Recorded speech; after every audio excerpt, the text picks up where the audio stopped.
Hi guys, ഇന്നത്തെ hair style ഒരു French റോളാണ്. ആദ്യമായിട്ട് ചെയ്യുന്നത് നമുക്ക് പോണിറ്റെയിൽ ചെയ്യുക. പോണിറ്റെയിൽ ചെയ്ത ശേഷം അതിൻ്റെ മിഡിൽ പാർട്ട് ആക്കിയിട്ട് ബാക്കി ഹെയറിന് അതിൽ കൂടെ പുൾ ചെയ്യാവുന്നതാണ് കേട്ടോ. അതിന് ശേഷം നമുക്ക് ബാക്ക് ഹോം ചെയ്യുക. ബാക്ക് ഹോം ചെയ്തിട്ട് നല്ലപോലെ സ്പ്രേ അടിച്ചു കൊടുക്കുക. ടൈറ്റ് ചെയ്യണം കേട്ടോ. ഇങ്ങനെ പുൾ ചെയ്ത ശേഷം നല്ല ടൈറ്റ് ചെയ്യുക. എന്നതിന് ശേഷം ഇങ്ങനെ ഹെയർ എല്ലാം പുൾ ചെയ്ത് ബാക്ക് ഹോം ചെയ്ത് സ്പ്രേ അടിക്കുക.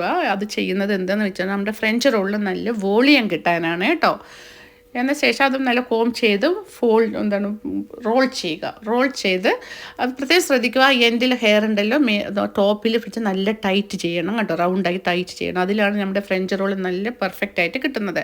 എന്നിട്ടൊരു യു പിന്ന് ഫിക്സ് ചെയ്യാവുന്നതാണ്. അതുപോലെ തന്നെ മിഡിലിൽ ഒരു യു പിന്ന് ഫിക്സ് ചെയ്യുക.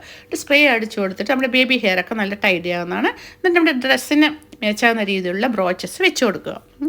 അപ്പോൾ അത് ഓൾ ടൈപ്സിലുള്ള ഫങ്ഷൻസ് ഡ്രസ്സസിനെല്ലാം സ്യൂട്ടാകുന്ന നല്ലൊരു അടിപൊളി ഹെയർ സ്റ്റൈലാണ്. അപ്പോൾ ഇത്